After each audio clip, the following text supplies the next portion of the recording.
Hello भाई लोग, तो आज हम बात करेंगे वायरल हिट के पार्ट 12 के बारे में। और पिछले चैप्टर में हमने देखा था 244 हॉबिन लोगों को अपनी असली पहचान बता देता है, लेकिन ना सिर्फ इतना, वो श्योंगजुन से हॉबिन की मदर के कॉन्ट्रैक्ट चुरा के हॉबिन को दे देता है। इसका मतलब श्योंगजुन के पास अब हॉबिन की ऐसी कोई कमजोरी नहीं बची जिससे वो अपने इशारों पे हॉबिन को नचा सकता है। बट हॉबिन को समझ नहीं आ रहा होता आखिर 244 उसके लिए इतना कुछ क्यों कर रहा है, ये तो हमारा दुश्मन था। इसलिए हॉबिन हकलाते हुए 244 को कहता है, मुझे लगा था तुम तो श्योंगजुन की साइड हो। तुम काफी ज्यादा हैरान लग रहे हो, लेकिन मुझे लगा था तुम्हें कॉन्ट्रैक्ट पेपर चाहिए होंगे। हॉबिन हैरान होकर अपने मन में कहता है, आखिर ये कॉन्ट्रैक्ट पेपर ये मुझे दे क्यों रहा है? क्या इसे ऐसा करने के लिए श्योंगजुन ने कहा है? क्या श्योंगजुन मेरे साथ किसी तरीके का समझौता करना चाहता है? लेकिन अगर वो समझौता करना चाहता तो खुद मेरे पास आके वो बोल सकता था। क्या अपनी जगह 244 को यहाँ पे भेजने का उसका कोई और रीजन है, या फिर कहीं 244 श्योंगजुन से छुप के ये काम तो नहीं कर रहा है? लेकिन मुझे समझ नहीं आ रहा है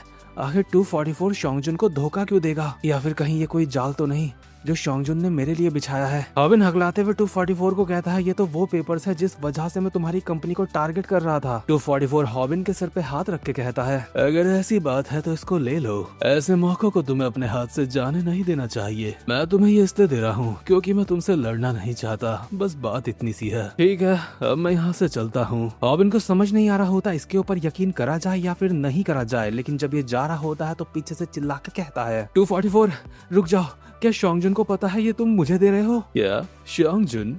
ऑफ कोर्स उसे नहीं पता, और जरूर इस वक्त वो काफी ज्यादा गुस्से में होगा। और सच में भी श्योंगजुन का मत्था पूरी तरीके से सनका हुआ होता है क्योंकि हॉबिन के मदर के कॉन्ट्रैक्ट के पेपर गायब हो चुके हैं। इसके अगले सीन में हम देखते हैं हॉबिन लोग अपनी एक तरीके की मीटिंग कर रहे होते हैं लेट के, लेकिन इन पांचों में से होंग मांगी मीटिंग के नाम पे सो रहा है। खैर ये लोग कंफर्म कर चुके हैं 244 ने जो पेपर्स इनको दिए हैं वो असली हैं, और अब श्योंगजुन के पास हॉबिन की कमजोरी नहीं बची। इसलिए स्नैपर हॉबिन को कहता है, ये तो बहुत अच्छी बात है, अब तुम श्योंगजुन को टारगेट कर सकते हो। अगर तुम सबको ये बता दो श्योंगजुन ने योनवू के डैड को मारने के लिए किसी को हायर करा था, तो श्योंगजुन की हालत बहुत ज्यादा खराब हो जाएगी। हम इसको बहुत बड़ा बनाएंगे, हम इस बात को न्यूज में भी लेके आएंगे। रूमी कहती है, तुम चाहते हो हम अभी 244 को टारगेट करें, लेकिन क्या होगा अगर ये एक चाल हुई? क्या पता श्योंगजुन ने ये सब कुछ जानबूझ के करवाया हो और वो इंतजार ही कर रहा हो कि कब हॉबिन उसको टारगेट करे और श्योंगजुन उल्टा हॉबिन को ही किसी चीज में फंसा दे। ग्योल इन बातों से एग्री करती है क्योंकि उसे 244 पे तब भी यकीन नहीं था जब उसकी पहचान रिवील भी नहीं हुई थी। इसके बाद मांगी अपनी बात रखता है,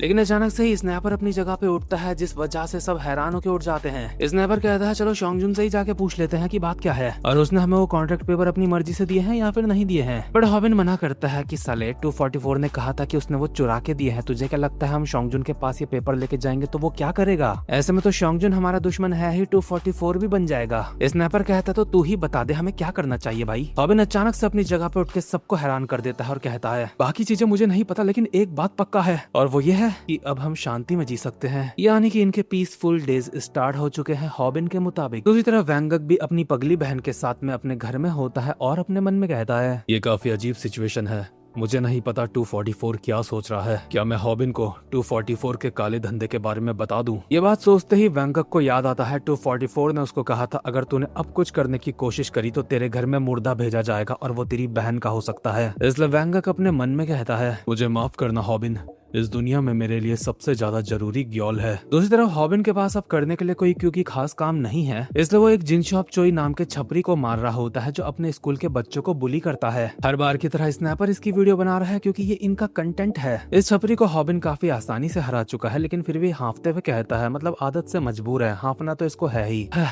लगता है मैं इसको सबक सिखा चुका हूँ। ऑडियंस को भी ये देखने में कुछ खास मजा नहीं आता क्योंकि ये काफी आसानी से हार गया बंदा, इसलिए वो लोग उम्मीद कर रहे होते हैं ये जल्दी किसी खतरनाक बंदे से लड़े। और हॉबिन आदत से मजबूर फटी हुई हालत में ऑडियंस को कहता है, प्लीज मेरे चैनल को सब्सक्राइब और वीडियो को लाइक करना बिल्कुल मत भूलना। बट मन ही मन कहता है, क्या इन स्कूल के बुलीज पे अपना टाइम वेस्ट करना सही होगा? मुझे तो इस वक्त श्योंगजुन को टारगेट करना चाहिए था ना, मुझे और ज्यादा टेक्निक सीखनी पड़ेगी, लेकिन मैं काफी ज्यादा थक चुका हूँ। ऊपर से 244 के बारे में मुझे कुछ नहीं पता, आखिर वो मुझसे चाहता क्या है। बट इतने में ही स्नैपर की फटके 4 हो जाती है क्योंकि अभी अभी किसी ने इन लोगों को 5 मिलियन वॉन की सुपर चैट मार दी है, यानी कि इंडियन रुपीज में ये 3,10,000 या फिर 3,20,000 के आसपास है। और इतना पैसा कोई सुपर चैट में नहीं देता। मुझे खुद आज तक 3000 से ऊपर नहीं आया। इसलिए हॉबिन भी हैरान होकर कहता है, क्या 5 मिलियन वॉन?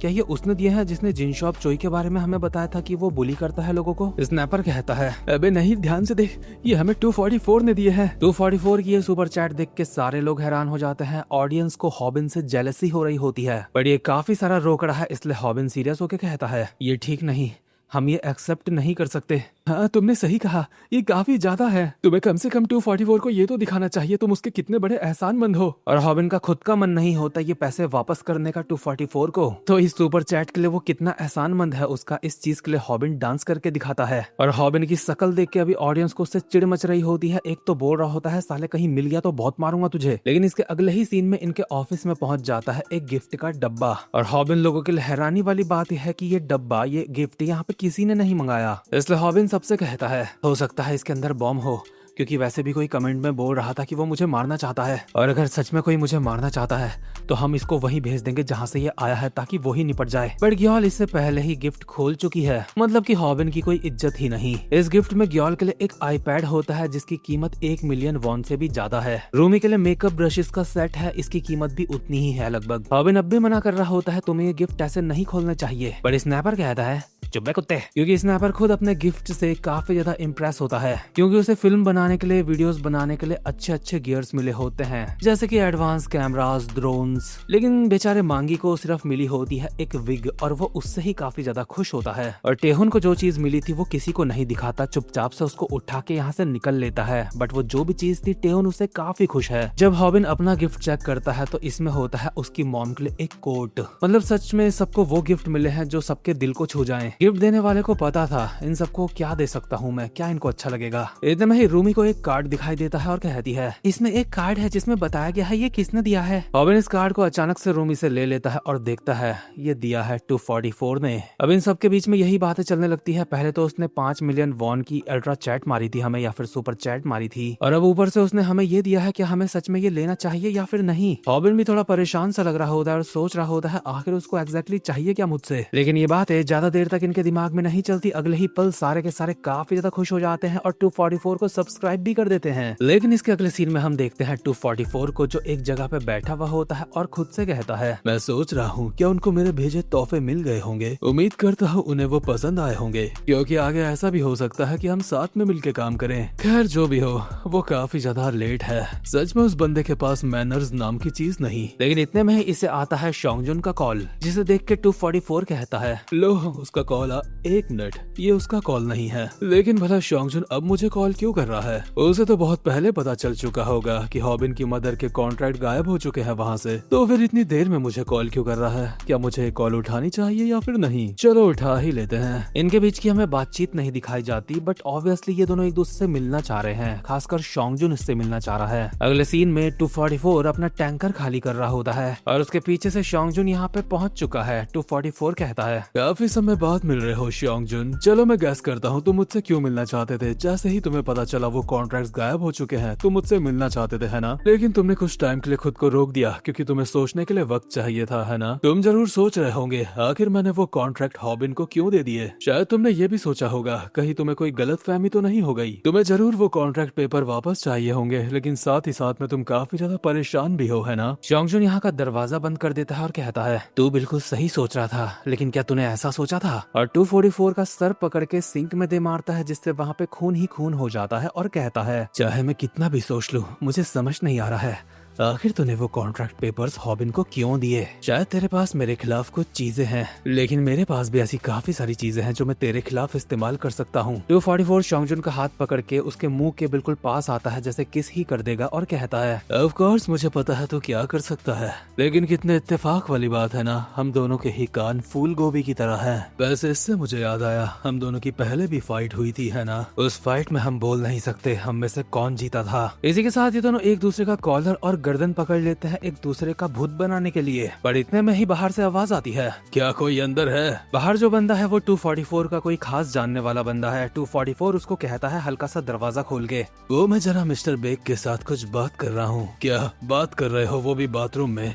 बैठ के बात करो। इसके बाद ये तीनों लोग बैठ के अच्छा खाना सामने रख के बात करते हैं। दरअसल जो तीसरा बंदा यहाँ पे आया है वो है असेंबलीमैन टेसन जू। आसान शब्दों में इंडिया में जिसको MP बोलते हैं, आप इसको वो बोल सकते हो, यानी कि ये एक पॉलिटिशियन है जिसके पास अच्छी खासी पावर होती है। टेसन जू कहता है, मिस्टर बेक, मैंने सुना आप दोनों के बीच में क्या हुआ। इसने कोई कॉन्ट्रैक्ट या ऐसा ही कुछ चीज तुम्हारी परमिशन के बिना किसी और को दे दिया है ना? लेकिन इसमें इसकी कोई गलती नहीं, ये बस मेरे ऑर्डर्स को फॉलो कर रहा था। क्या इसका मतलब? मैंने ही इसे ऐसा करने के लिए कहा था। अगर सीधे सीधे बोलूं तो आइडिया इसका था, मैंने बस उसको आगे बढ़ाया। क्या? लेकिन क्यों? आपने ऐसा क्यों करा? देखो, इस बात को ज्यादा बढ़ाने का मुझे कोई मतलब समझ नहीं आ रहा है। मुझे बताओ, तुम ऐसे ही कितने टाइम तक यूट्यूब की वीडियोस बनाते रहना चाहते हो? ये सुन के शोंगजुन हैरान हो जाता है और टेसन जो इसको चाय या कुछ दे रहा था उसको कहता है, क्या तुम्हें लेनी भी है या नहीं? गिलास आगे बढ़ाओ। आई मीन कप आगे बढ़ाने के लिए कहता है। टेसन जू अपनी बात पूरी करता है। तुम कोरिया आने से पहले एक याकुजा रह चुके हो, उसके बाद अपना यूट्यूब चैनल बनाने के बाद तुम्हें कुछ अच्छे लोग मिले, और अब देखो तुम एक बहुत ज्यादा मेहनती और सच्चे इंसान हो जिसके 5 मिलियन सब्सक्राइबर्स हैं। लेकिन अब वक्त आ चुका है कि तुम अपने सपने पूरे करो। शोंगजुन अब भी हैरान होता है और टेसन जू 244 को कहता है, लगता है मिस्टर बेक को कोई आइडिया नहीं हम क्या बात कर रहे हैं, तुम्हें इसे बताना चाहिए था। इसमें मेरी गलती है। मिस्टर बेक, तुम काफी परेशानियों से गुजरे हो।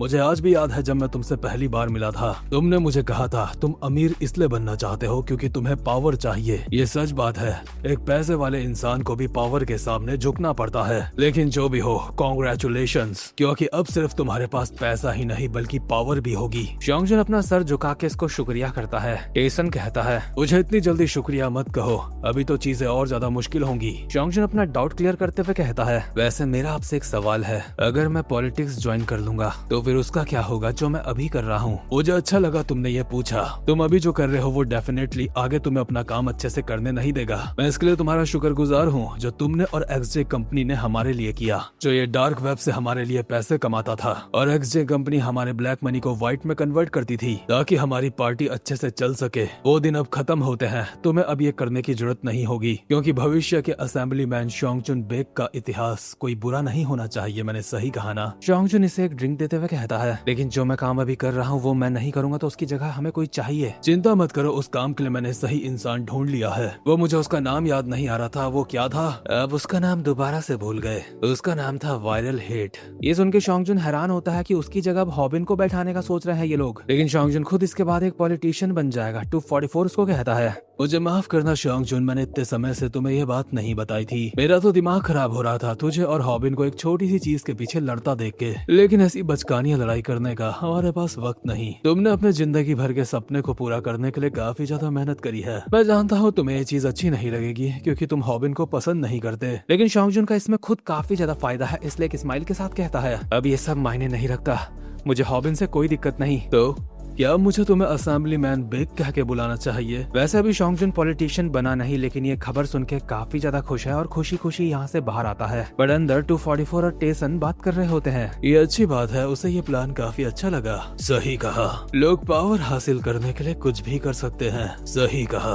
और यार मुझे इन दोनों की बातें सुन के कुछ तो दाल पे काला लग रहा है। दूसरी तरफ हॉबिन अपने मोबाइल में कुछ कर रहा होता है और अचानक से डिसाइड करता है उसे डाउनटाउन जाना है और अपने दोस्तों को पूछ रहा होता है, मेरे साथ तुम में से कोई चलेगा? क्योंकि हॉबिन को कुछ चीज खरीदने में इन लोगों में से किसी की एडवाइस चाहिए, पर स्नैपर मना कर देता है क्योंकि इस वीकेंड उसको अपनी दादी के साथ घूमने जाना है। इसलिए वो हॉबिन को कहता है, तुम टेहुन से क्यों नहीं पूछते? हॉबिन बताता है, मैंने उससे पूछा था, इस बात के लिए उसने मुझे बहुत मारा। आंग मांगी भी कहता है, मुझे मेरे सब्सक्राइबर्स से मिलने जाना है, मैं भी तुम्हारे साथ नहीं चल सकता। और रूमी इस वीकेंड लाइव स्ट्रीम करने की सोच रही है, इसलिए वो भी नहीं जा सकती। पर योगा करते करते पूछती है, आखिर तुम्हें खरीदना क्या है? हॉबिन सोचते हुए कहता है, ये एक्सप्लेन करना थोड़ा सा मुश्किल है। आखिर मुझे क्या करना चाहिए? मुझे लगता है अगर मैं अकेला जाऊंगा तो मैं कुछ बहुत गलत चीज खरीद लूंगा। काश मेरे साथ कोई चलता मेरी मदद करने के लिए। क्या तुम में से कोई भी फ्री नहीं है? इसके बाद हॉबिन ग्योल से पूछता है, तुम इस वीकेंड क्या कर रही हो? ग्योल कहती है, मैं तो एकदम नल्ली हूँ, मैं एकदम फ्री हूँ, मैं इस वीकेंड क्या ही करूंगी, मेरे तो कोई दोस्त भी नहीं। हॉबिन खुश होकर कहता है, क्या? ये तो बहुत बढ़िया बात है। मेरे कोई दोस्त नहीं, इसमें बढ़िया क्या है? अरे मेरा मतलब मैं बोल रहा हूँ, क्या तुम इस वीकेंड मेरे साथ डाउनटाउन चलोगी? कुछ ऐसा है जिसमें मुझे तुम्हारी मदद चाहिए। क्या सिर्फ हम दोनों जाने वाले हैं? हाँ बिल्कुल, सिर्फ हम दोनों ही होंगे। ये बात ग्योल के लिए काफी हैरान करने वाली होती है। इसलिए घर पहुंच के अपने दोनों गालों पे रैप्टे मारती है खुद ही और अपने मन में कहती है, आखिर हॉबिन क्या सोच रहा है? एक लड़का और लड़की इस वीकेंड मिल रहे हैं, सिर्फ वो दोनों। ये तो बिल्कुल क्लियर है वो मेरे साथ डेट में जाना चाहता है। आखिर वो क्या सोच रहा है? क्या वो मेरे ऊपर लाइन मार रहा है? ग्योल इतनी नर्वस होती है कि अपने खिलौने वाले बिल्ले पे मुक्के ही मुक्के बजा के बेचारे की हालत खराब कर दी होती है। इसलिए सैम डैग यहाँ पे आके कहते हैं, बेवकूफ लड़की, तुम उस बिल्ले को इतना क्यों मार रही हो? अगले ही पल ग्योल बिल्ले को गले लगा के कहती है, डैड आपको कुछ नहीं पता, वो वक्त आ चुका है। और क्योंकि ग्योल को लग रहा है वो हॉबिन के साथ डेट में जाने वाली है, इसलिए तैयारियां करना स्टार्ट कर देती है। क्योंकि हॉबिन के साथ जाने में उसे 3 दिन बाकी हैं और अपनी डेट के लिए वो सीखने की कोशिश कर रही होती है कि मैं कैसे बूढ़े लोगों की तरह बातें ना करूं। मतलब लड़की पूरी तैयार है अपना इम्प्रेशन जमाने के लिए। और अगले ही सीन में वो दिन आ जाता है जब इन दोनों को एक साथ डाउनटाउन जाना है। हॉबिन इन दोनों के मीटिंग पॉइंट में पहले ही पहुंच चुका होता है। लोग उसे पहचान जाते हैं, ये तो वायरल हिट वाला बंदा है, शायद इसकी आज छुट्टी है। इतने में ही ग्योल भी यहाँ पे सज धज के पहुंच जाती है और कहती है, उम्मीद करती हूँ मैंने तुम्हें ज्यादा लंबा इंतजार नहीं करवाया होगा। हाँ कोई बात नहीं ग्योल, चलो अब क्या हम चले? मुझे आज तुम्हारी मदद की जरूरत है। क्या सच में तुम्हें मेरी मदद चाहिए? तो बताओ आज के लिए तुम्हारा क्या प्लान है हम दोनों के लिए? ग्योल काफी ज्यादा एक्साइटेड और खुश लग रही है डेट में जाने के लिए, लेकिन हॉबिन अपने मन में बोल रहा है, मुझे खुशी है ग्योल मेरे साथ आई मेरी मदद करने के लिए, लेकिन मेरे तो अभी से पसीने छूट रहे हैं। मुझे समझ नहीं आ रहा है बोमी को किस तरीके के गिफ्ट्स पसंद आते हैं। मतलब हॉबिन ग्योल के साथ बोमी के लिए गिफ्ट खरीदने जा रहा है, इस बात से बिल्कुल अनजान कि ये जो ग्योल है वो भी उसको पसंद कर रही है। यानी कि ग्योल और बोमी इन दोनों में से किसी का तो दिल टूटने वाला है। खैर ग्योल हॉबिन के साथ डेट में जाने के लिए काफी ज्यादा खुश होती है, इसलिए हल्का सा शर्माते हुए उससे पूछती है, आज हम दोनों क्या करने वाले हैं? हॉबिन एक स्माइल के साथ कहता है, क्या तुम्हारा मतलब आज हम क्या करने वाले हैं? अरे हाँ मैं तो तुम्हें बताना भूल ही गया, आजकल मैं बार बार काफी सारी चीजें भूल जाता हूँ। वैसे ग्योल मुझे ऐसा क्यों लग रहा है आज तुम थोड़ा अलग तरीके से बात कर रही हो? चुप हो जाओ, ऐसा कुछ भी नहीं है। हाँ तो दरअसल बात ये थी, मैं बोमी के लिए एक गिफ्ट खरीदना चाहता था। ये सुनते ही ग्योल के मूड की माँ बहन एक हो जाती है, क्योंकि वो तो ये सोच के आई थी कि ये हॉबिन और उसकी डेट है, लेकिन हॉबिन अब भी बेशर्मों की तरह हंसता हुआ बोल रहा होता है, मैंने पहले कभी किसी लड़की को तोहफा नहीं दिया, इसलिए मुझे समझ नहीं आ रहा है मुझे उसे क्या देना चाहिए। मुझे माफ करना, मैंने तुम्हें ये पहले नहीं बताया। और हाँ तुम भी ये बात किसी को नहीं बताना, लेकिन आज जब मैं उसको गिफ्ट दूंगा तो उसके बाद उसे अपने साथ बाहर चलने के लिए बोलूंगा। ये काफी अच्छा प्लान है ना ग्योल? बेचारी ग्योल के मुंह से शब्द नहीं निकल रहे होते। उसे तो वो सब याद आ रहा होता है कैसे हॉबिन ने उससे पूछा था उसके साथ यहाँ मार्केट में आने के लिए, जिससे ग्योल काफी ज्यादा खुश हो गई थी और यहाँ पे आने की तैयारी कर रही थी। बट जिसको तुम पसंद करते हो अगर वो किसी और को पसंद करता है तो ऐसे में तुम कर ही क्या सकते हो। इसलिए ग्योल के चेहरे में एक झूठी निराशा भरी स्माइल होती है और हॉबिन पूरा फुल मस्ती में एक्साइटेड होकर चल रहा होता है। अगल बगल के लोग आपस में बातें कर रहे हैं, ये तो वायरल हिट वाला बंदा है, लेकिन आखिर हॉबिन के बगल में वो लड़की कौन है? वो लड़की तो काफी ज्यादा सुंदर है, शायद वो उसकी बहन होगी, जैसे वो उसके साथ चल रहा है मुझे नहीं लगता वो डेट कर रहे हैं। हाँ लेकिन वो काफी ज्यादा क्यूट है, क्या मैं उससे उसका नंबर मांगू? अबे भाई क्या तू किसी लफड़े में पड़ना चाहता है ऐसा करके? लेकिन मुझे बहुत जलन हो रही है, वो इतनी सुंदर लड़की के साथ चल रहा है, आखिर मैं ऐसे कब चलूंगा किसी सुंदर लड़की के साथ? हॉबिन तो शायद इन बातों पे ध्यान नहीं दे रहा है, लेकिन ग्योल को ये सारी सुनाई दे रही है, इसलिए ग्योल अपने मन में कहती है, वो लोग बोल रहे हैं मैं सुंदर हूँ, लेकिन लगता है हॉबिन मुझे इस तरीके से नहीं देखता। उन लोगों को मैं क्यूट लगती हूँ, लेकिन शायद हॉबिन को नहीं लगती। तो हॉबिन सच में बोमी को अपने साथ बाहर चलने के लिए पूछने वाला है। अब समझ आया हॉबिन और बोमी एक साथ इतना टाइम स्पेंड क्यों करते थे। जब बोमी और हॉबिन डेटिंग करने लगेंगे तो हम ऐसे साथ में टाइम स्पेंड नहीं कर पाएंगे। इसलिए ग्योल हॉबिन से पूछती है, आखिर तुम बोमी को बाहर चलने के लिए कैसे पूछने वाले हो? हॉबिन बताता है, मैं बस सिंपली उससे पूछ लूंगा, मैं कुछ दिल के शेप वाली मोमबत्तियों का इंतजाम करूंगा जो उसके घर के आगे लगाऊंगा ताकि वो देख सके और उसे अच्छा लगे, फिर उससे पूछूंगा। और सच में ये बहुत ही ज्यादा बेकार तरीका है, इसलिए ग्योल चिल्ला के कहती है, या ये सिंपल तरीका है, इसमें सिंपल कुछ भी नहीं है, तुम्हें ये नहीं करना चाहिए, ये काम नहीं आएगा। क्या किसी लड़की को बाहर चलने के लिए पूछने के लिए ये गलत तरीका है? इस तरीके से तो अगर कोई लड़की तुम्हें पसंद भी करती होगी वो भी मना कर देगी। ग्योल अब तो तुम पहले की तरह बातें करने लगी हो जैसे पहले करती थी। मेरी बात सुनो हॉबिन, जब तुम किसी लड़की को बाहर चलने के लिए पूछते हो तो उसे बिल्कुल सिंपल रखना चाहिए, लेकिन तुम्हारा ये मोमबत्तियों वाला प्लान बिल्कुल बेकार है, इससे वो तुम्हारे साथ कभी नहीं जाएगी। हॉबिन हैरान होकर ग्योल को कहता है, तुम तो एक जीनियस हो। इतने में ही ग्योल को एहसास होता है आखिर वो हॉबिन की मदद कर ही क्यों रही है, इसलिए अपने मन में कहती है, एक मिनट,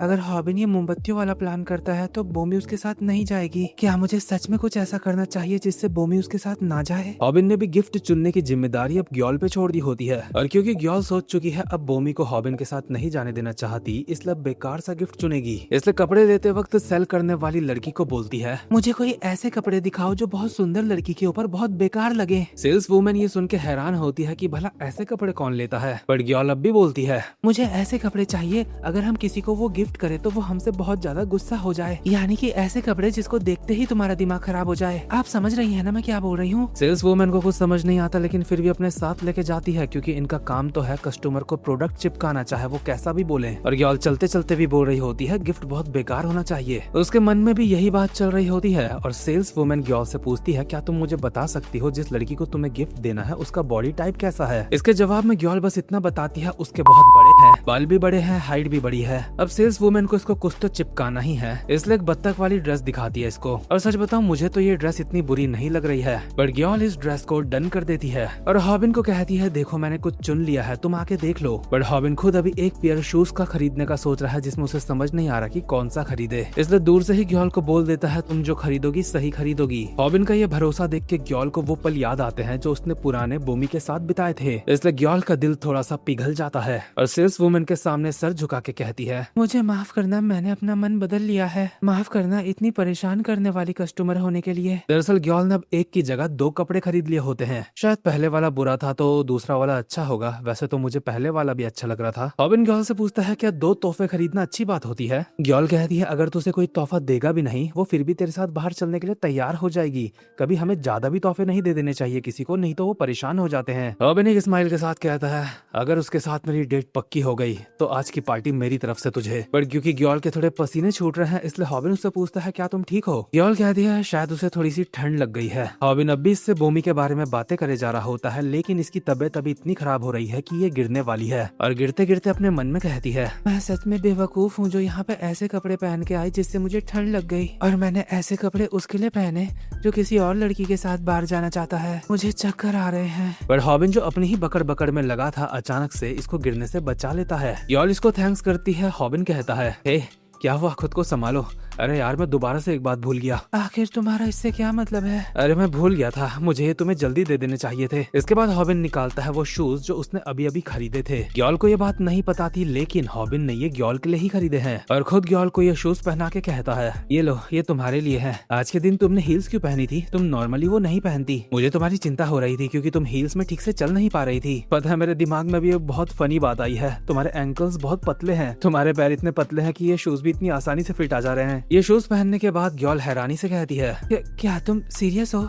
क्या तुम्हें सच में नहीं पता जिस लड़की को तुम पसंद करते हैं उसे क्या गिफ्ट देना चाहिए? लेकिन उसके बावजूद भी तुम्हें ये पता था मैं कौन से साइज के शूज पहनती हूँ। अगर मुझे पता होता तुम ऐसा करने वाले हो तो मैं वही कपड़े खरीदती जो मुझे खरीदने थे। यार ऐसे चलते चलते अंधेरा होने लगता है और ये दोनों एक बेंच में बैठ जाते हैं। हॉबिन इसको अपनी शर्ट दे देता है अपने सर पे डालने के लिए क्योंकि इसको ठंड लग रही है। हॉबिन ग्याल को कहता है तुम्हें घर चले जाना चाहिए, बट ग्याल कहती है कोई बात नहीं, हम हमेशा ऐसे नहीं घूमते, कभी कभी तो मौका मिलता है। वैसे भी जब तुम बोमी को डेट करने लगोगे उसके बाद हम ऐसे नहीं घूम पाएंगे। क्या सच में हम ऐसा नहीं कर पाएंगे? हाँ बिल्कुल हम ऐसा नहीं कर पाएंगे क्योंकि कोई भी लड़की नहीं चाहती उसका बॉयफ्रेंड किसी और लड़की के साथ घूमे। हाँ तुम्हारी बात तो बिल्कुल सही है, लेकिन कोई बात नहीं हम तीनों साथ में घूम सकते हैं। नहीं मैं ये नहीं चाहती। लेकिन क्यों? तीनों के साथ में घूमने में क्या दिक्कत है? बस मैं ये नहीं चाहती। अच्छा शायद इससे बोमी को अच्छा नहीं लगेगा इसलिए ना। ग्याल अपना सर हॉबिन के कंधे में रख के कहती है ये आखिरी बार है जब हम ऐसे साथ में घूम रहे हैं। बट हॉबिन थोड़ा नर्वस हो जाता है, आखिर ये इसके कंधे में सर क्यों रख रही है? ग्याल कहती है मुझे चक्कर आ रहे हैं इसलिए तुम्हारे कंधे में सर रखा है, ठीक है ना? और हाँ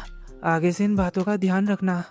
तुम किसके बारे में बात कर रही हो? जब तुम बोमी को डेटिंग करने लग जाओगे मैं तब की बात कर रही हूँ। जब तुम किसी और लड़की के साथ मत घूमना, और हाँ किसी लड़की को अपने कपड़े भी मत देना अगर उन्हें ठंड लग रही हो। तुम्हें किसी लड़की को शूज भी नहीं देने चाहिए क्योंकि उसे हील्स में अनकंफर्टेबल लग रहा होगा। सबसे पहली बात तुम्हें तो पता ही नहीं होना चाहिए किसी लड़की पे कौन से नंबर के शूज आते हैं, क्योंकि अगर बोमी को ये सब कुछ पता चलेगा तो उसकी फीलिंग्स हर्ट हो सकती है। इसलिए ध्यान रखना, तुम सिर्फ बोमी के ऊपर ध्यान दो। हाँ ठीक है ग्याल, मैं आगे से बहुत ज्यादा ध्यान रखूंगा। क्या तुम सच में इसका ध्यान रखोगे? खैर सुन के अच्छा लगा। ये कहते हुए ग्याल हल्का सा इसकी तरफ देखती है और इसकी आंखों से अभी आंसू आ रहे हैं, यानी कि ग्याल की। हॉबिन पगला अब भी नहीं समझा ये आंसू क्यों हैं और ग्याल को संभालते हुए कहता है हे क्या तुम ठीक हो? मैंने तुम्हें कहा था घर चलते हैं। ऐसा लग रहा है तुम्हारा पूरा चेहरा काफी ज्यादा गर्म हो रहा है, लगता है तुम्हें बुखार आ रहा है। हाँ शायद तो वहाँ शॉप में AC था उस वजह से ऐसा हुआ। ग्याल थक के अपना सर अभी हॉबिन की छाती में ही रख देती है। पर इतने में ही यहाँ पे होता है एक धमाका, लेकिन ये अलग तरीके का धमाका है, यानी कि बोमी इन दोनों के सामने खड़ी है और ऑब्वियसली बोमी को हॉबिन और ग्योल को ऐसे चिपका हुआ देख के अच्छा नहीं लगेगा।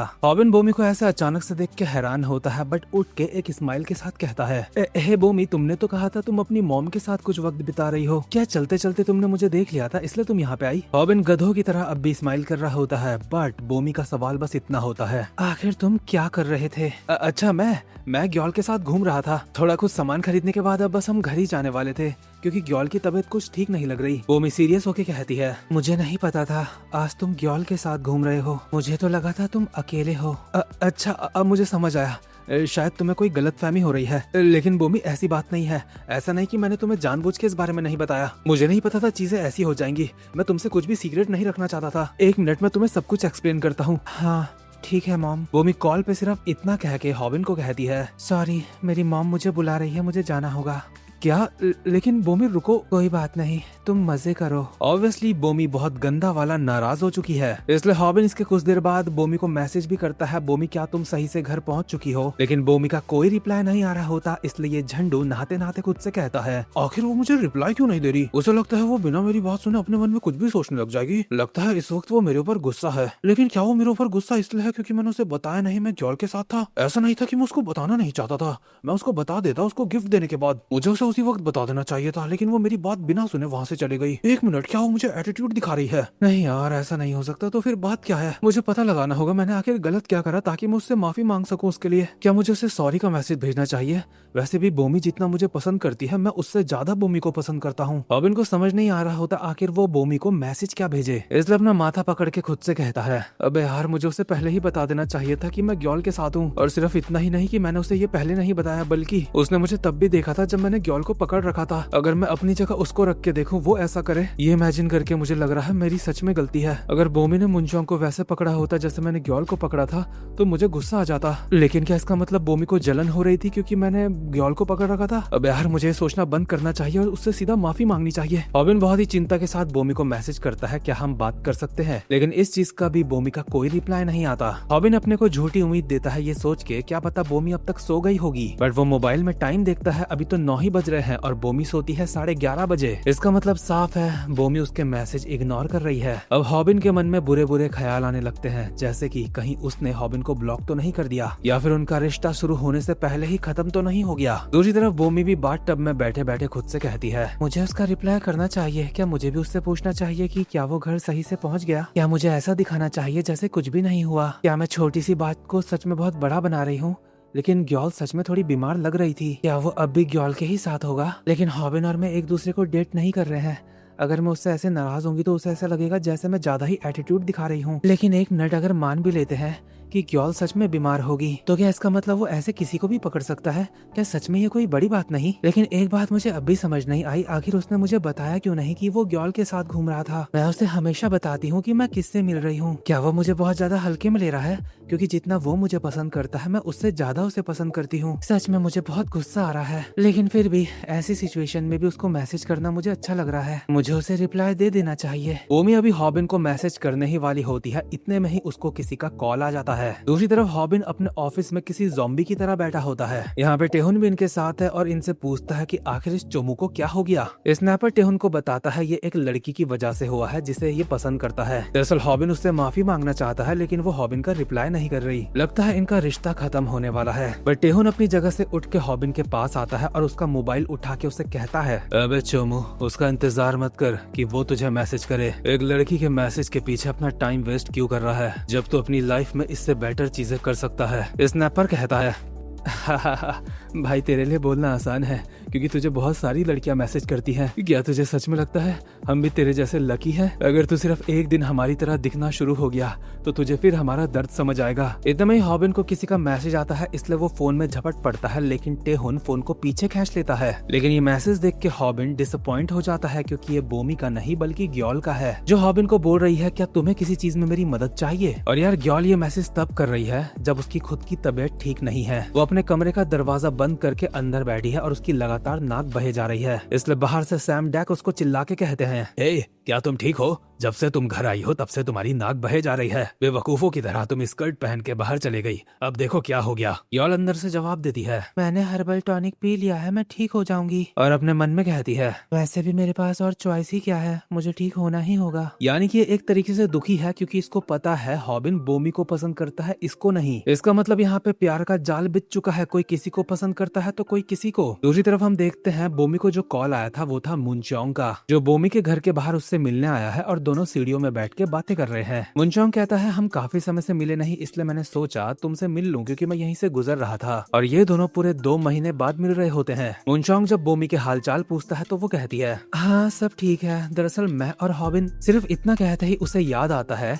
इसने तो हॉबिन का रिप्लाई ही नहीं करा अब तक, लेकिन ये रिप्लाई करना चाहती थी। इसलिए हैरान होकर कहती है, अरे नहीं, मैं तो उसे रिप्लाई करना भूल ही गई। ऐसा इसलिए हुआ क्योंकि मैं कुछ ज्यादा ही सोच रही थी। हे बोमी, क्या हुआ? तुम्हें ये जानने की जरूरत नहीं, मुझे समझ नहीं आ रहा अब मैं उसे क्या कहूँ। क्या तुम्हारे और हॉबिन के बीच में कुछ हुआ है? हाँ कुछ हुआ तो है, दरअसल मैं हॉबिन को पसंद करती हूँ। सिर्फ इतना सुनते ही मुनचोंग थोड़ा सैड लगने लगा है, लेकिन बोमी यहाँ से जाते हुए कहती है, सच बताऊँ तो मैं उससे गुस्सा हूँ, इसलिए मुझे अभी रिप्लाई करने में पूरा फोकस वहाँ देना होगा। मैं सोच रही हूँ क्या रिप्लाई करूँ उसे। मुझे अब जल्दी से घर जाना होगा। और हाँ, तुम काफी ज्यादा ताकतवर हो, इसलिए ये मत सोचना कि तुम रात को सुरक्षित हो, इसलिए संभल के घर जाना तुम भी। पर बोमी जब यहाँ से अपने घर जा रही होती है, मुनचोंग उसका हाथ पकड़ लेता है और कहता है, मत जाओ और उसको रिप्लाई भी मत करो। और यही होते हैं लड़कियों के वो बेस्ट फ्रेंड्स जो उनका ब्रेकअप करवाना चाहते हैं ताकि रोने के लिए उन्हें अपना कंधा दे सके। खैर जस्ट किडिंग। और हाँ, कमेंट में भी ये कोई नहीं बोलेगा कि भाई आपका भी किसी ने ऐसे ब्रेकअप करवाया था क्या। लेकिन बोमी अभी मुनचोंग से अपना हाथ छुड़वा के उसके इस बर्ताव से काफी हैरान लग रही होती है। मुनचोंग इस चीज का क्लियरिफिकेशन देते हुए कहता है, बोमी मैं बस ये कहना चाहता हूँ तुम्हें उसे रिप्लाई नहीं देना चाहिए। तुमने मुझे कहा ना उसने तुम्हें बताया नहीं था, वो पूरे टाइम एक लड़की के साथ था। अब वो चाहे कोई भी बहाना मारे, लेकिन तुमने उसे एक लड़की का हाथ पकड़े हुए देखा था। ऐसी सिचुएशन में तुम्हें दबना नहीं चाहिए। तुम सिर्फ इसलिए दब के नहीं रह सकती क्योंकि तुम उसे पसंद करती हो। तुम ऐसी नहीं हो बोमी, तुम कमाल की लड़की हो और मैं चाहता हूँ तुम्हें अपने ऊपर भरोसा हो। मतलब फुल ऑन मुनचोंग फूट डाल रहा है दोनों के बीच में। इतने में ही बोमी देखती है हॉबिन का एक और मैसेज आया है उसे, जिसमें हॉबिन बोमी से काफी ज्यादा माफी मांग रहा है और कह रहा है कि मैं तुमसे ढंग से माफी मांगना चाहता हूँ। ये देख के बोमी हैरान हो जाती है क्योंकि वो हॉबिन से थोड़ा गुस्सा तो थी, लेकिन इतनी भी ज्यादा गुस्सा नहीं थी कि हॉबिन इतना बड़ा मैसेज भेज दे माफी का। बोमी ये मैसेज मुनचोंग को दिखाते हुए कहती है, अब सब ठीक है मुनचोंग, देखो उसका मैसेज आया है, अब मुझे उसके ऊपर गुस्सा करने की जरूरत नहीं है ना। लेकिन हाँ, मैसेज को पूरा पढ़ना मत, ये पर्सनल है। लेकिन मुनचोंग ने तो मैसेज देखा ही नहीं, वो बिना कुछ कहे यहाँ से जा रहा है। और इसके अगले सीन में अपने जिम में बैठ के सोच रहा होता है जब बोमी ने एक बार बहुत पहले कहा था कि वो किसी को पसंद करती है, तो वो बंदा सच में हॉबिन था। ये बात मुनचोंग को आज पता चली है और सच में भाई का ये जान के पूरी तरीके से मूड खराब सा लग रहा है मुझे। और पता नहीं ऐसी क्यों फीलिंग आ रही है मुझे, जैसे आप में से काफी सारे लोग ये चीज रिलेट कर पा रहे हो। लेकिन सच बताऊं, मुझे ये देख के बहुत हंसी आ रही है क्योंकि मैंने कई लौंडों को प्यार में इस हद तक गिरते हुए देखा है कि ऑटोमेटिकली हंसी आ जाती है सोच के ही। लेकिन हाँ, मैं किसी की फीलिंग का मजाक नहीं उड़ा रहा हूँ।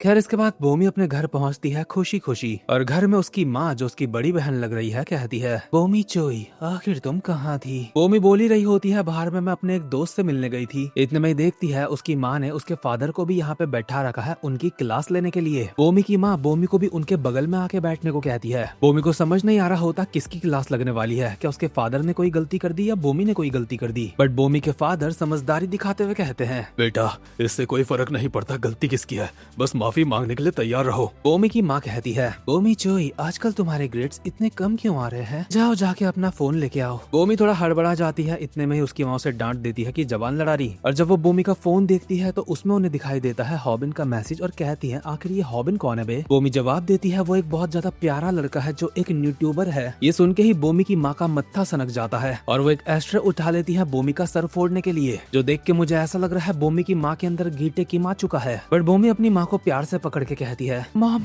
मैं सच में उसे बहुत पसंद करती हूँ। ये सुन के बोमी का गाय जैसा बाप भी भड़क जाता है और कहता है, वो साला हॉबिन जो हॉस्पिटल में आता था तो अच्छा वो मेरी बेटी पे लाइन मार रहा था। बट बोमी की माँ अपने पति को शू करके थोड़ा सा चुप करवा देती है और बोमी को कहती है, अच्छा तो तुम उसे पसंद करती हो, तुम उसे कितना पसंद करती हो। जितना पॉसिबल हो सके मैं उसे उतना पसंद करती हूँ। अगर ऐसी बात है तो तुम्हें पढ़ाई भी करनी चाहिए और साथ में डेटिंग भी। लेकिन इस वक्त ना तुम पढ़ाई अच्छे से कर रही हो ना ही डेटिंग। एक स्टूडेंट होकर डेटिंग करना काफी अच्छा एक्सपीरियंस होता है, लेकिन साथ ही में पढ़ना भी बहुत ज्यादा जरूरी है। अगर सिर्फ तुम डेटिंग में ध्यान दोगी तो तुम्हारा हाल मेरी तरह होगा। लेकिन हनी, हम दोनों तो एक साथ खुश है ना? बॉमी, मैंने सिर्फ तुम्हें एक काम में बेहतर होना नहीं सिखाया है। अगली बार जब मैं तुम्हारे एग्जाम स्कोर्स देखूंगी तो इस बार की तरह वो बेकार नहीं होने चाहिए, क्योंकि अगर तुम्हारे अच्छे नंबर्स नहीं आए तो तुम्हारा रिलेशनशिप भाड़ में जाएगा और मैं तुम्हें बाहर देश भेज दूंगी पढ़ने के लिए। और यही सारी बातें बॉमी हॉबिन को बता रही होती है कॉल करके, जो सुन के हॉबिन के भी आंसू आ जाते हैं, क्योंकि अब वो एक दूसरे से उतना बात नहीं कर पाएंगे जितना पहले करते थे। बॉमी को पढ़ाई में ध्यान देना होगा। बॉमी भी थोड़ा सैड होती है और कहती है अब हम एक दूसरे से इतना नहीं मिल पाएंगे। हॉबिन दर्द का घूंट मारते हुए आंसुओं के साथ कहता है ठीक है बॉमी, तुम पढ़ने जाओ। और कॉल कट होते ही बिस्तर में पड़ जाता है अपनी किस्मत को कोसता हुआ, क्योंकि हॉबिन सोच रहा था अगली बारी बॉमी से मिलके वो उसे अपनी दिल की बात बताएगा अच्छी तरीके से, बट अभी खुद को कम से कम इस बात का दिलासा दे देता है कि कम से कम उसका ब्रेकअप तो नहीं हुआ। लेकिन दूसरी तरफ ग्योल बेचारी तो और ज्यादा दुख में होती है, क्योंकि हॉबिन तो उसकी तरफ ध्यान भी नहीं देता। ग्योल ऑफिस के ऊपर वाले फ्लोर में खड़ी होकर यही सब सोच रही होती है सैड होके। इतने में ही पीछे से कोई ग्योल को आवाज देता है। ग्योल बहुत ज्यादा खुश हो जाती है, उसे लगता है हॉबिन है, लेकिन स्नैपर का चेहरा देख के उसके चेहरे से हंसी गायब हो जाती है। और स्नैपर मुझे यहाँ पे वो लौंडा लग रहा है जो हमेशा किसी न किसी लड़की को पटाने की कोशिश करता है, लेकिन एक भी नहीं पटती। स्नैपर यहाँ पे आके एक स्माइल के साथ कहता है माफ करना, शायद तुम उम्मीद कर रही थी कि यहाँ पे कोई और आया होगा, है ना? नहीं, वो बात नहीं है। वैसे तुम यहाँ पे क्यों आए हो? वो मैंने देखा कि तुम यहाँ पे हो। मुझे लगता है तुम कुछ समय से कुछ अच्छा महसूस नहीं कर रही हो। ऐसा लगता है आजकल चीजें तुम्हारे हिसाब से नहीं चल रही है। क्या कोई दिक्कत है? तुम मुझे बता सकती हो। तुम्हें याद है ना मैं तुमसे बड़ा हूँ, इसलिए तुम मुझे बता के अपना मन हल्का कर सकती हो। वैसे भी किसी को एडवाइस देना तो मेरी खासियत है। अरे नहीं, कोई गड़बड़ नहीं है, सब ठीक है, मैं एकदम बढ़िया हूँ। क्या सच में? अगर ऐसा है तो बहुत अच्छा है। हम साथ में काम करते हैं, इसलिए मुझे तुम्हारी चिंता हो रही थी। ग्योल यहाँ से जाते हुए कहती है मेरी चिंता करने के लिए शुक्रिया, अब मैं वापस जा रही हूँ। आजकल ठंड बहुत ज्यादा है, इसलिए ध्यान रखना कहीं तुम्हें जुकाम ना हो जाए। बट ग्योल के यहाँ से जाते जाते स्नैपर एक बहुत बढ़िया सी लाइन मारता है। तुम्हें पता है ग्योल, कभी कभी मैं सोचता हूँ अगर मैं सिर्फ एक कैमरामैन ना होता, मैं भी काफी ज्यादा फेमस होता, तो क्या चीजें अलग होती? आखिर तुम्हारा इस बात से क्या मतलब है? कुछ नहीं, मैं बस फालतू में किसी बात में सैड हो रहा हूँ। और हाँ, अब मैं बताता हूँ इस चीज में मुझे हंसी क्यों आती है, क्योंकि अगर मैंने नहीं बताया तो कुछ लोग बोल देंगे कि स्काई ऑफ लाइट दूसरों की फीलिंग का मजाक उड़ाता है। तो देखो यार, लड़कियों का मैं नहीं जानता क्योंकि मैं नहीं हूँ, लड़कों का बता रहा हूँ। मैंने काफी सारे लौंडे देखे जो लड़कियों के पीछे बहुत ही बुरी तरीके से पागल होते हैं। कुछ रिलेशनशिप में आ जाते हैं, कुछ नहीं आ पाते, और जो आ जाते हैं उनका भी मोस्टली ब्रेकअप हो जाता है, और कुछ रेयर ही होते हैं जिनका ब्रेकअप नहीं होता, उनकी शादी हो जाती है, और शादी के बाद भी वो झगड़ते रहते हैं। ये एक फैक्ट है, ज्यादातर होता है ऐसा। तो पॉइंट ये है, अगर आप जिंदगी भर बस तितलियों के पीछे भागते रहो, ये एक एग्जांपल है। इससे बढ़िया आप एक प्यारा सा गार्डन क्यों नहीं बना लेते जहाँ पे तितलियां खुद आ जाएंगी। और हाँ, मैं लड़कियों को तितली नहीं बोल रहा हूँ, ये बस एक एग्जांपल है, कहीं कुछ फेमिनिस्ट लड़कियां ये ना बोल दे कि तू हमें तितली बोल रहा है। कुल मिला के बात यह है, चाहे तुम लाइफ के किसी भी मोड़ में हो, चाहे बच्चे हो, जवान हो, अंकल हो, बूढ़े हो, कुछ भी हो, अपने ऊपर ध्यान दो, खुद को बेहतर बनाने में, किसी के पीछे पड़ने में, उसको इम्प्रेस करने में ध्यान मत दो। खैर, इसके अगले सीन में हम देखते हैं रूमी हॉबिन को कहती है एक पैकेज आया है तुम्हारे नाम से, और ये पैकेज भी भेजा होता है यूट्यूबर 244 ने। हॉबिन को समझ नहीं आता ये गधेड़ा इतना ज्यादा दरिया दिल क्यों हो रहा है, बार बार ऐसे गिफ्ट क्यों भेज रहा है, बट फिर भी गिफ्ट खोलते हुए काफी ज्यादा खुश होता है कि इस बार क्या भेजा होगा। लेकिन जैसे ही खोल के देखता है तो काफी ज्यादा हैरान हो जाता है, और रूमी भी थोड़ा हैरान लग रही होती है। रूमी को समझ नहीं आता आखिर ये क्या भेज दिया। हॉबिन फटाक से रूमी से उसका फोन मांगता है और कॉल मिलाता है 244 को। 244 कॉल पे कहता है हेलो, तो ये तुम हो हॉबिन? लगता है तुम्हें मेरा भेजा हुआ पैकेज मिल गया। हाँ 244, आखिर तुम क्या प्लानिंग कर रहे हो? आखिर मुझे ये भेजने की तुम्हारी वजह क्या है? तुम्हारी वीडियोस काफी समय से इतनी इंटरेस्टिंग नहीं लग रही थी। तुम्हारी वीडियोस फाइट की होती हैं, इसलिए तुम्हें अपनी वीडियोस में फाइट करनी चाहिए। लेकिन अब तुम्हारी वीडियोस काफी शांति भरी होती हैं। लेकिन मैं तुम्हारी वीडियोस को दोबारा से बदलने में तुम्हारी मदद करूंगा। और अगर आप 244 के इस पैनल को ध्यान से देखोगे तो यहाँ पे इसने किसी का बहुत गंदा कुत्ता बनाया है, क्योंकि जिस फोन से ये बात कर रहा है ये इसके हाथ में नहीं बल्कि किसी और के हाथ में है, और वो हाथ इसके हाथ में है। 244 बस ये बोल के कॉल काट देता है, मुझे तेरी अगली वीडियो का इंतजार होगा। दरअसल 244 ने हॉबिन को भेजा क्या है ये तो अभी हमें नहीं बताया गया, लेकिन वो कुछ पेपर्स हैं जिनको देख के हॉबिन काफी ज्यादा हैरान होता है और फौरन एक मीटिंग बुलाता है अपने सारे मेंबर्स की। मतलब बात कुछ तो काफी ज्यादा सीरियस है। इसके अगले सीन में हम देखते हैं शोंगजुन का एक टीवी शो के लिए एक इंटरव्यू चल रहा होता है, जहाँ पे वो काफी मस्त मस्त चीजें खाने की रखता है होस्ट के सामने, और ये खाने को कहा जा रहा है ओमाकासे। आखिर ये है क्या मुझे नहीं पता, बट जो भी है देखने में शोंगजुन की ऑडियंस को काफी अच्छा लग रहा होता होता है और साथ ही में टीवी शो के लिए उसका जो लड़की इंटरव्यू ले रही है उसको भी अच्छा लगता है। लेकिन हैरानी वाली बात है ये प्रोग्राम टीवी शो के लिए रिकॉर्ड करा जा रहा है, उसके बावजूद भी शॉन्गजुन को परमिशन मिली है अपनी लाइव स्ट्रीम यहाँ पे करने की। और उसको परमिशन इसलिए मिली है क्योंकि वो इंटरनेट की दुनिया में काफी बड़ा नाम बन चुका है, इसलिए लड़की कहती है ये है शॉन्गजुन बेक, एक स्किल्ड शेफ और एक कामयाब यूट्यूबर जो कि काफी ज्यादा हैंडसम है और परेशानी भरी लाइफ से काफी ज्यादा दूर रहते हैं। और अगर कोई कोरिया में शॉन्गजुन बेक को नहीं जानता तो इसका मतलब वो दूसरी कंट्री से है। तो मिस्टर शॉन्गजुन बेक आप बताइए, लोग आपको इतना ज्यादा प्यार देते हैं, इसकी वजह क्या है? कुछ नहीं, मैं बस बहुत ज्यादा मेहनत करता हूँ। मैंने पास्ट में जो गलतियाँ करी है वैसे भी मुझे उन्हें सुधारना है। शॉन्गजुन की ऑडियंस में कुछ लोगों को पता होता है इसने क्या गलतियाँ करी और कुछ को नहीं पता होता। मोस्ट प्रोबेबली नए सब्सक्राइबर्स को नहीं पता होगा।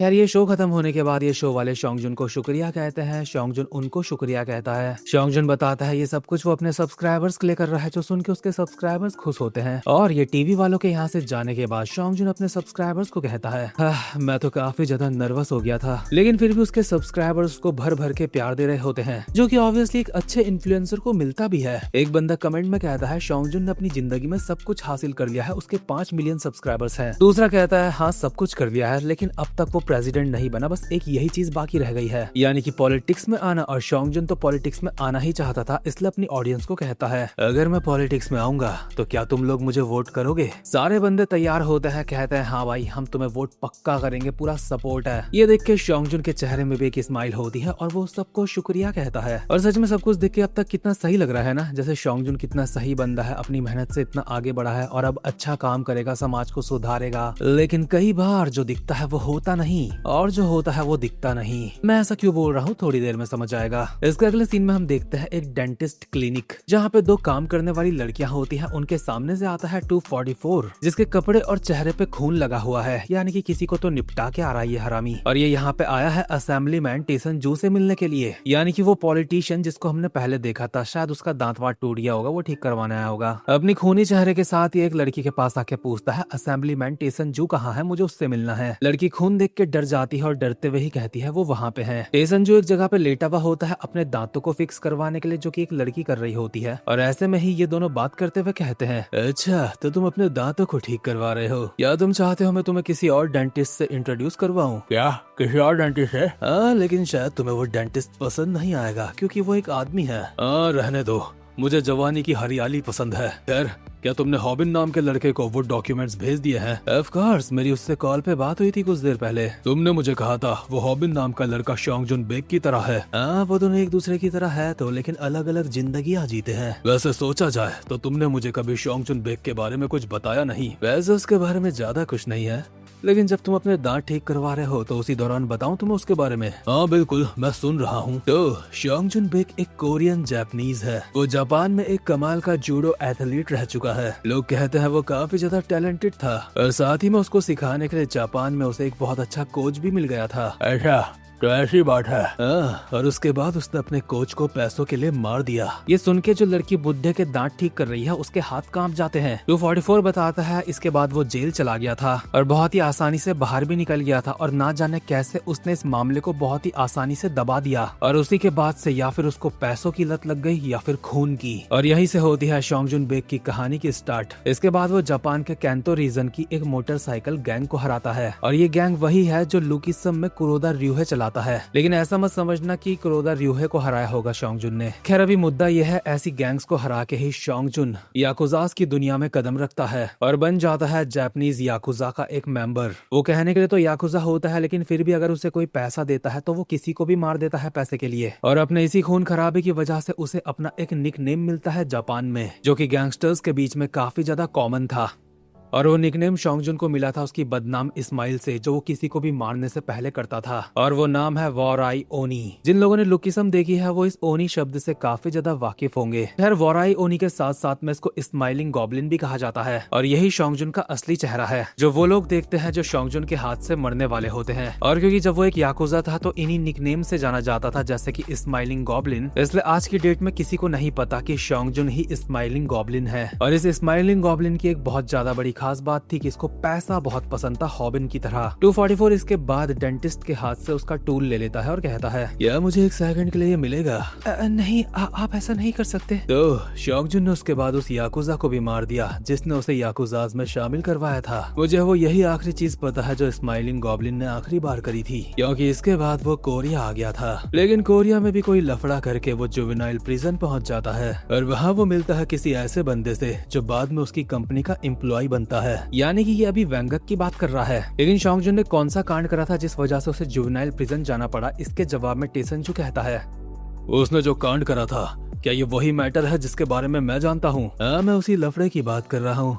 उसके बाद वो वहाँ पे भी अपनी सजा काट के बाहर आ गया था और जेल से बाहर आते ही उसने अपना यूट्यूब चैनल स्टार्ट कर दिया। ऐसा लगता है वो अपना यूट्यूब चैनल बनाएगा, उसने ये जेल में ही सोच लिया था। टेसनजू पूछता है, पहले वो एक खूंखार याकुजा था, क्या ये बात उसके सब्सक्राइबर्स को पता नहीं चली? क्योंकि कहीं ना कहीं से तो पता चल ही जाती है। बट शॉन्गजुन काफी ज्यादा हरामी था, उसने खुद अपने सब्सक्राइबर्स को बता दिया था कि वो पहले याकुजास का मेंबर रह चुका है। लेकिन उसने ये नहीं बताया उसने काफी सारे लोगों को मारा है। उसने बस ये बताया वो याकुजा का मेंबर था और काफी छोटा याकुजा था। लेकिन ये चीजें उसने झूठ बताई। लेकिन उसने एक ट्रिक खेली कि पूरा सच बताने से बढ़िया थोड़ा सा सच बता दो, जिस वजह से होता यह है कि उसके सब्सक्राइबर्स काफी ज्यादा क्यूरियस हो जाते हैं ये जानने के लिए कि एक याकुजा कैसा होता है। वो बस शॉन्गजुन को इस वे में देख रहे होते हैं कि बस ये एक पुराना याकुजा है जिसने कोई ज्यादा बड़े कांड नहीं करे। और शॉन्गजुन पहले एक याकुजा था, इस बात का उसे पछतावा भी है। मतलब सच का सिर्फ एक हिस्सा दिखा के काफी सारे झूठ के साथ उसने अपनी ऑडियंस को मैनिपुलेट कर लिया और सारी ऑडियंस उसकी झूठी कहानी सुन के उसको प्यार देने लगी। 244 इसलिए कहता है, लोग भेड़ चाल में आके बिना सोचे समझे उसको सपोर्ट करने लगे। शॉन्गजुन बेक सच में एक जीनियस है। आजकल गैंगस्टर्स भी सक्सेसफुल यूट्यूबर्स बन चुके हैं। लोग भेड़ चाल में एक याकुजा मेंबर के लिए पागल हो चुके हैं, लेकिन लोगों को इस बात का कोई अंदाजा नहीं एक याकुजा काम कैसे करता है। उसके सब्सक्राइबर्स ये नहीं जानते जब वो लोगों को मारता है तो कैसे मारता है और कैसे लोगों की बॉडीज को ठिकाने लगाता है। तुम्हें क्या लगता है अगर वो भेड़ चाल में आए हुए लोग शॉन्गजुन का सच जान जाएंगे तो उन्हें कैसा लगेगा? टेसनजू के दांत ठीक हो चुके हैं और कहता है, बताओ क्या दिन आ चुके हैं। ऐसे गैंगस्टर्स भी अब पॉलिटिक्स में आना चाहते हैं। अगर वो पॉलिटिशियन बन गया तो हमारी कंट्री को बर्बाद कर देगा। लेकिन तुमने इस लड़की के सामने शॉन्गजुन बेक की ये सारी बातें करी है, क्या ये ठीक रहेगा? लड़की की हालत खराब हो जाती है। ये सुन के उसको लगता है कहीं ये इसको ना निपटा दे। बट 244 कहता है, नहीं, इससे कोई दिक्कत नहीं होगी, तुम्हें नहीं लगता? क्योंकि वायरल हिट वाले पहले ही अब शॉन्गजुन को अपना टारगेट बनाने वाले होंगे। इसके बाद हमें बताया जाता है 244 ने इस बार जो हॉबिन को कागज भेजे थे, डॉक्यूमेंट्स भेजे थे, उन डॉक्यूमेंट्स में शॉन्गजुन के खिलाफ वो सबूत थे जो वो बताते हैं कि वो कैसा याकुजा था, उसने क्या क्या कांड करे। यानी कि शॉन्गजुन जो अपनी ऑडियंस से छुपा रहा था वो सब कुछ। और हॉबिन अपनी लाइव स्ट्रीम में शॉन्गजुन का भांडा फोड़ना स्टार्ट कर देता है, उसकी सच्चाई बताना। लोगों को यकीन नहीं हो रहा होता कि शॉन्गजुन एक ऐसा इंसान है जिसने काफी लोगों को मारा है। मतलब हर बार की तरह कुछ लोग यकीन करते हैं, कुछ नहीं, जो कि असल दुनिया में भी होता है। बट आई थिंक इस बार हॉबिन के पास सबूत है। इसका मतलब शॉन्गजुन की वाट लगने वाली है। शॉन्गजुन भी हॉबिन की लाइव स्ट्रीम देख रहा होता है और काफी ज्यादा हैरान होता है क्योंकि उसके चेहरे से शराफत का नकाब हटने वाला है। लेकिन इसी के साथ ये वीडियो यहीं पे खत्म होती है। और यार सच में वायरल हिट की स्टोरी काफी बढ़िया चल रही है। बाकी वीडियो खत्म होने के बाद जो जो करते हैं सब कुछ कर देना। अब मैं मिलूंगा आपसे अपनी नेक्स्ट वीडियो में, तब तक के लिए मजे करो।